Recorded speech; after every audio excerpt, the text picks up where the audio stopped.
Est-ce que tu sais combien de fois par jour tu stresses pour un truc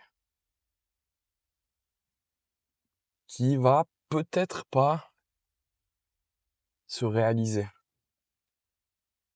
Je sais pas si tu vois ce que je veux dire, mais tu stresses pour quelqu'un avec qui peut-être tu vas t'embrouiller, ton patron qui risque de te tomber dessus parce que tu vas lui faire une remarque, enfin, être persuadé que tu vas faire un accident de voiture ou des choses comme ça.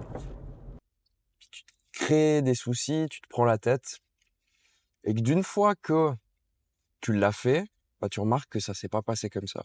Que ça s'est passé de façon beaucoup plus positive. Alors moi, j'en parle parce que je sais que 99 fois sur 100, ça se passe très bien malgré que je m'étais fait un scénario catastrophe. Et du coup, bah, j'ai fait une liste. Moi, j'aime bien les listes. J'ai pris une feuille et j'ai écrit toutes les choses dernièrement sur lesquelles je me suis pris le chou, sur lesquelles j'ai angoissé, ou j'ai fait des attaques de panique ou des choses comme ça. Et les raisons pour lesquelles, en fait, quel était mon scénario catastrophe. Et, euh, et j'ai mis un vu à chaque fois que ça s'est passé positivement à la place.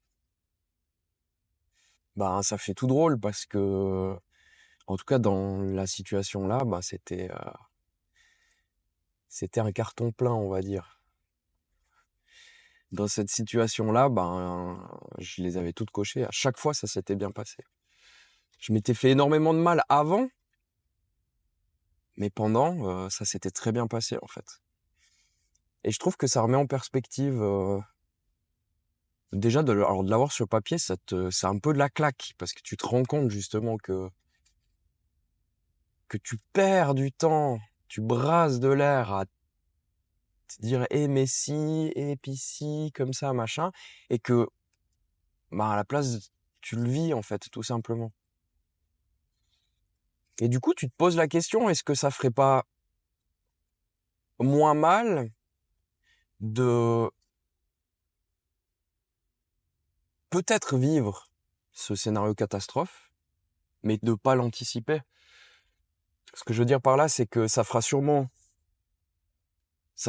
moins mal de ne pas y penser ou d'y penser positivement. Et si ça se passe mal, ben, tu le vis sur ce moment-là. Plutôt que pendant 2 jours, se prendre la tête, se faire du mal, des insomnies,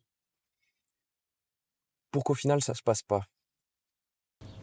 C'est en partie pour ça que je fais des attaques de panique. Tu anticipes. T'en as une fois à cause d'une bonne raison, et puis après, j'anticipe. J'ai peur d'en refaire une, et du coup, après, c'est plus de la peur d'avoir peur. Et c'est marrant parce que maintenant, j'en fais très peu. Mais je me pourris souvent les avant, plein de trucs. Si je dois prendre la voiture et tout, je stresse beaucoup avant, mais la plupart du temps, bah, ça se passe très bien. Et ça fait partie des trucs que j'avais mis dans ma liste. Et je suis sûr que tu peux faire ça avec tellement de choses.